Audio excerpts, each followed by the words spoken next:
Welcome to A Magical Life, Health, Wealth and Weight Loss. I'm your host, Magic Barclay, lead practitioner at Holistic Natural Health Australia and #1 best-selling author. In this podcast, I aim to give you practical tips on how to accelerate and sustain your health, increase your financial, spiritual and emotional wealth, and to look at something that haunts many of us needlessly, weight loss. Now, sit back and enjoy, because it is time for you to create and truly discover a magical life. Welcome back to A Magical Life. I'm your host, Magic Barclay, and today Peter Anthony joins me. And here's a little story that Peter sent me. When my daughter Belle moved in with me full-time, she was 16 and was suffering from many of the anxieties facing young women. She had a traumatic experience with a boy, she suffered anxiety, and held destructive views about her body. She stopped going to school, was involved in drugs and alcohol, was smoking a packet of Marlboros a day. I thought the antidote was lots of love, but it turns out I was only half right. That's about my average. I learned that what she needed was to love herself, to have more self-esteem, and one night we were talking in the kitchen after dinner. I said, just remember you're enough, strong enough, beautiful enough, and smart enough to deal with life. She said, I'm enough, and you're enough became our mantra, so she could remember that she was enough. Starting with baby steps like getting up in the morning, she decided to spread the message by starting a Nuff clothing business and make it part of her high school project. She started with simple t-shirts and sweatshirts with the Nuff message. And proceeds from the business go to the Batia Charity, who support young people to develop self-esteem. You can see pics of her Nuff supporters on her Facebook, which is facebook.com. I'm enough. Welcome, Peter. I could go on, but this is a really cute story and I'm probably massacring it for you. G'day, Magic. How are you? I am so good. So good to hear a g'day from Australia. A little bit north of you, but I can be forgiven for being in New South Wales and not in Victoria. Is that okay? Oh, I should be forgiven for being in Victoria. It's not the place to be anymore. But enough of that, because most of the listeners are in the US and they're probably going, what the heck are these two talking about? Talking about, exactly. Yep. Tell us about you and Belle's journey through anxiety. Sounds like she kind of turned it around there. Yeah, she did. It wasn't one of those revolutionary changes, Magic. It took us a year to even begin to understand what she was experiencing. As you read through in your intro, when she landed on my doorstep, she was anxious, and almost every aspect in her life was a disaster. Physically, emotionally, mentally, she was at the very lowest point you can possibly be. And at that time, I had zero experience in dealing with anxiety and helping someone I loved and cared about, my daughter, through anxiety. In fact, it would be true to say I had the opposite view of what would work in helping somebody with anxiety. Because I was raised old school male, which was all about, if you get a feeling, push it down. And if you've got a problem, just take massive action to fix it. So it was as much a journey for me, if you like, as it was a journey for her. I love that. And I think that's something we really need to point out here to the listeners. Everyone has their different coping mechanisms and different learning styles about things like anxiety. No one's wrong. Just means that sometimes you need to take a different tack, a different trajectory, if you will, on your approach to it. Exactly. And I guess what I wanted to share with you today is like some practical things that Belle and I learned. And ideally, there'll be some nuggets of wisdom in there for your listeners if they suffer from anxiety or they know someone or care about someone that is suffering from anxiety too. Great. And we will cover those in just a minute. But I ask all of my guests the same 3 questions to start with, and everyone gives me different answers. And I know yours are pretty cool. So here comes your first one. What can your expertise do to accelerate health, not just physical, but also emotional and spiritual health? I can help you accelerate your spiritual and emotional health by helping you understand a fresh perspective on anxiety and what to do about it when it turns up. Fantastic. We talk about wealth here as well, not just financial, but also personal and emotional wealth. So, what are your top 3 tips to creating wealth? My top 3 tips are about emotional wealth as opposed to physical wealth. And the way I see it, emotional wealth leads to physical or material wealth anyway. Tip number 1 is think about anxiety as separation from yourself. Tip number 2 would be to find an appropriate mantra that you can repeat to yourself regularly during the day. And tip number 3 would be when you are dealing with anxiety, to think of the smallest possible steps you can take to move yourself into a different space. I think that's really important because when we're dealing with anxiety, obviously everything can seem a little bit overwhelming, and any step forward is a step forward. Doesn't matter how big, how small, as long as you are doing something to get out of that state of being. Exactly. And quite often what we found when Belle and I looked at the anxiety very closely was that what usually happens when you're anxious is, or what often happens in our experience is, it's a lack of action orientation. You tend to just stop doing things, particularly you stop doing healthy behaviors, if you like. So by taking tiny steps, even if they're not necessarily going in the right direction, because you may not know what the right direction is, at least getting an action orientation and doing things. Like in our case, doing things initially were very simple, like doing things like getting out of bed, doing things like eating meals, doing things like getting outside into the sunshine. So they can be tiny steps. I wouldn't be too concerned with making them the right actions. Just getting more or thinking more action orientated and think, okay, how many actions did I take yesterday? I took 2. Well, tomorrow I'm going to add 1 to that and do 3, and just gradually build up that action orientation by taking more and more of those tiny steps. And as the tiny steps build, the steps get bigger, your self-esteem begins to build, and you begin recognizing and getting rewarded for taking the right actions. That's the tiny step approach. I wouldn't be too concerned about are they the right actions or not, because quite often thinking right and wrong can make you anxious often by itself. That it can. The final standard question is around weight loss. Many people battle their weight.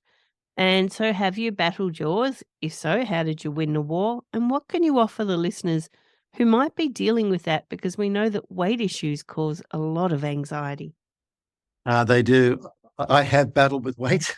It's like, and I still do from time to time, from quarter to quarter. I get to a weight that I'm not comfortable being.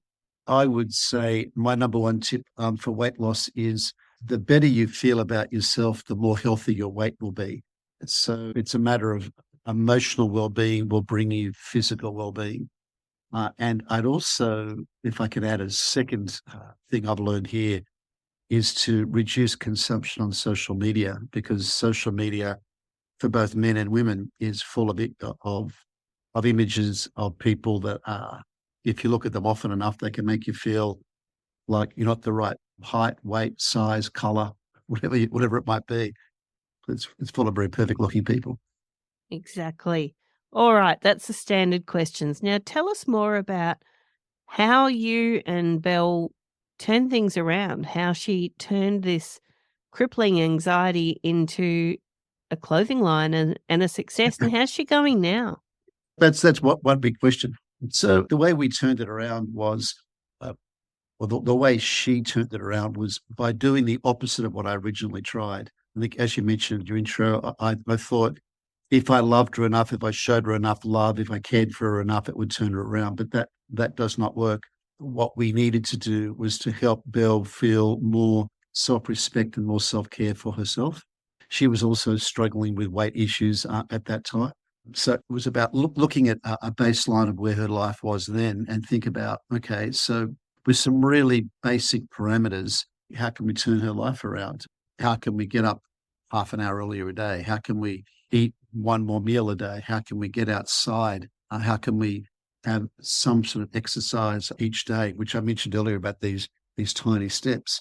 And we did arrive, as you mentioned in your intro, we did arrive at a mantra. We arrived at this mantra, or this saying, is that you are enough, because she was thinking that she wasn't enough to deal with her life and her problems and the issues that she was facing.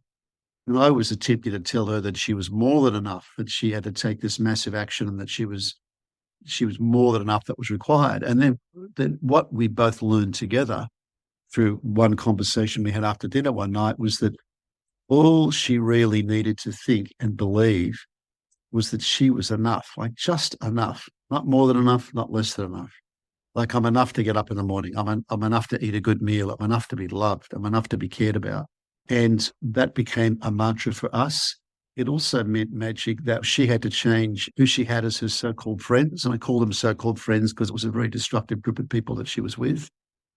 And we learned that you do become who you hang around. So we gradually changed those people too, or she changed the people she was friends with, and she was hanging out with, if you like, during the day and during the evening. And what we found was that she needed to get more connected with herself to find out who she really was. And one tool we used that she found really, really useful was to think about herself in the future. So she would sit down near the beach, near where we live, and just look out at the ocean, close her eyes, just imagine herself in the future. And the future self she imagined was about 3 or 4 years down the track. And this girl was at uni. She was doing a degree. She was in a relationship, and she was happy and she was healthy. And she imagined that person.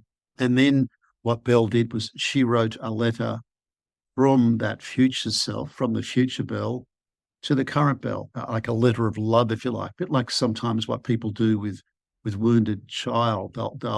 They'll care about themselves in the past when they're little. In this case, what Belle was doing was caring for herself from the future to the present, which really helped her. And she journaled quite regularly from her future self to her present self. Now, this Nuff idea really began working for her, so much so that she said, "Dad, I really want to spread this message." And I said, "Really?" She said, "Yeah." She said, I want to like make some simple T-shirts and just with a Nuff on it, like just with Nuff Nuff on it. And people will buy them. I'm thinking, who would buy a T-shirt with Nuff on it? But I thought, no, I care about her. I love her. This can be part of, and it became part of her HSC project, because she went back to school in year 11. She missed a year of school, and this became a HSC project for year 12. So she started this business. I'm thinking, who's going to buy it could be a good HSC project. No one's going to buy these shirts. But sure enough, I bought 200 T-shirts in 4 different sizes, from extra small to extra large. I advertised them on Facebook for Belle. We started a little Shopify store, and they sold out in a bit less than a day, Magic. And I was amazed. I was surprised. Then Belle said, "Look, we're going to package up each individually, Dad. I'm going to put a note in with each person." So she packaged them all up individually, every T-shirt, and we delivered them all to the Northern Beaches one weekend, just in the back of my car. And that started this Nuff business. I was thinking it would just be an idea that just lasts for the HSC, but she was very keen to spread the message. And it wasn't the message of just "you're enough," which is a great message of and by itself. But what she was keen to do was to get people starting conversations. Like, if you're wearing a Nuff T-shirt, people say, "What's this Nuff about?" "Oh, it's about feeling enough." It just starts the conversation about self-esteem, because quite often what we were finding is that a lot of people are challenged with self-esteem, but they don't know how to start a conversation with other people, either about how they're feeling or about how they're feeling, or the other person's feeling. So that's how that business started. It all started from a kitchen conversation that translated into a HSC project that now, 3 years later, is a going concern, which no one is more surprised than me, Magic. All right, for all the mums out there, I'm going to ask, do they come in larger sizes? They do. They go from extra small to extra large. And we also do special orders, Magic, because we had one guy that contacted us. He was on the north coast of New South Wales. He said, "Do you do 5XL?" He sends a message, and I wrote a message back. No, but I'll just double check. I had a conversation with Belle and said, Belle, we don't do 5XL. She said, this guy was in a group of men, like large guys, that wanted to build their self-esteem and reduce weight. And they wanted to use this Nuff idea for themselves. So we made a special order of 5XLs, which it's the biggest shirt I've seen, Magic. Have you seen a 5XL shirt? Yes, sadly, I have. I used to wear one. It's huge.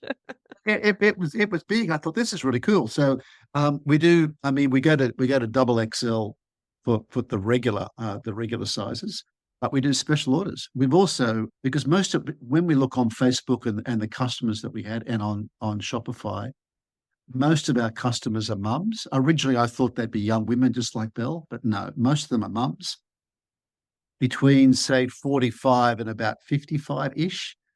And they buy it for themselves, and they also buy it for their friends. And I think you showed us the Facebook, you mentioned the Facebook page and the Instagram. There's photos of our supporters there, like all the women that originally supported the program. I call them the mum mafia, because they basically took over the business and spread the word themselves.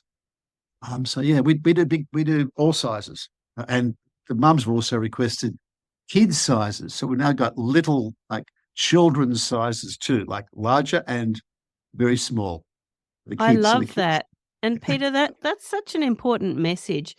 A lot of my listeners are in the age group that I'm in, like the 45 to 65.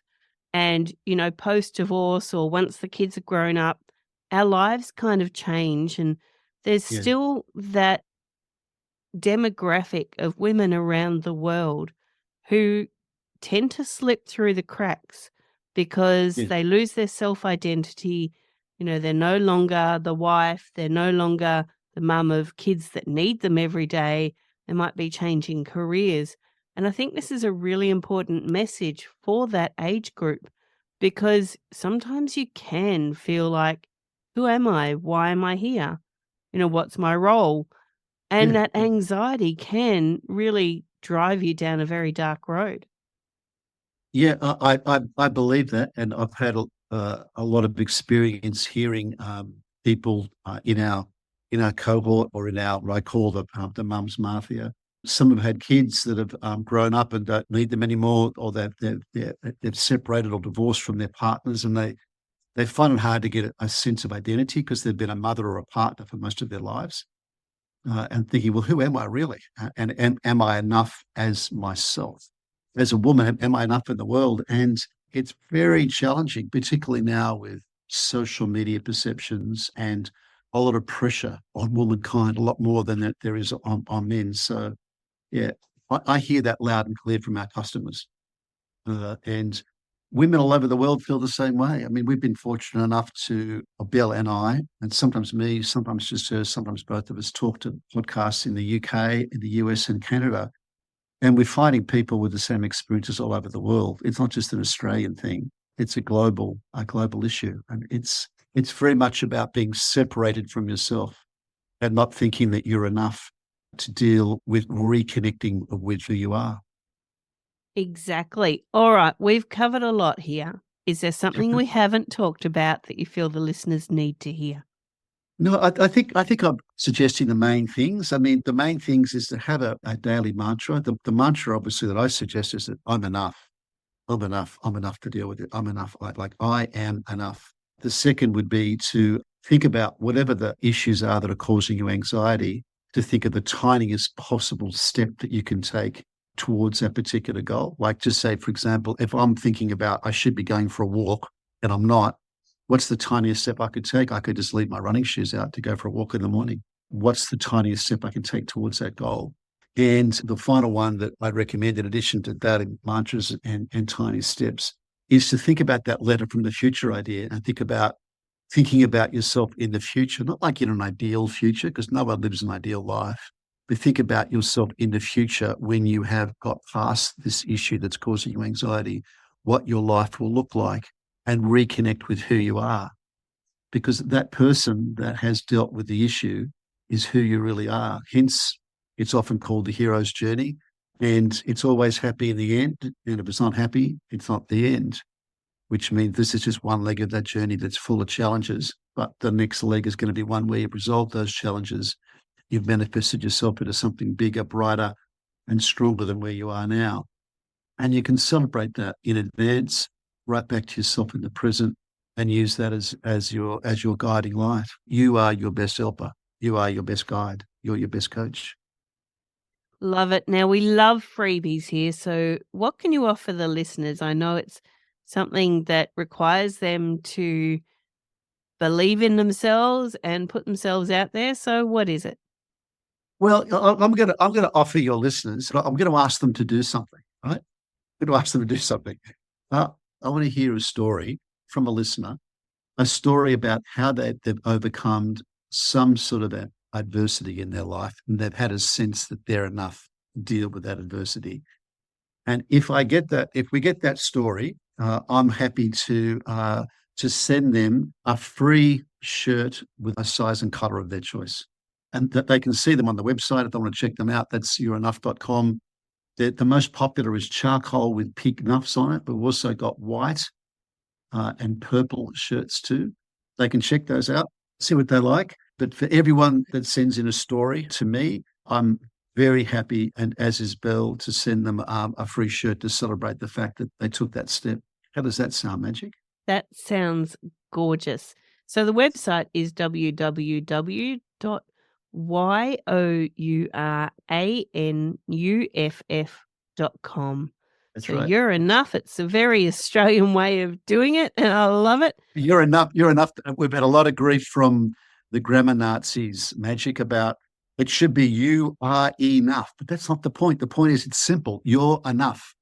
Exactly. It's simple, it's funny, it's Australian, it's not too complicated, and it's meant to be a conversation starter, not meant to be the whole piece. And on Facebook, I'm Enough, IMANUFF, and on Instagram, You're Enough, which is YOURANUFF. Thank you so much, Peter, for joining us. Absolute pleasure, Magic, and I hope your listeners found something of value from the conversation. And listeners, just remember that you are enough. And I'm enough. We're all enough. And now we've had enough. All right. Before we sign off, listeners, thank you so much for joining us today. And don't forget to like, review, subscribe, share, and go forth and create your magical life. Thanks for listening today. Please subscribe to hear future episodes, leave a review, and share this podcast. Drop us a line at A Magical Life Podcast on Facebook and let me know what you would like to know more about. You can find us on Instagram at Holistic Natural Health, that's holistic with a W, or at www.holisticnaturalhealth.com.au. That's where you'll access all sorts of articles, freebies, and more.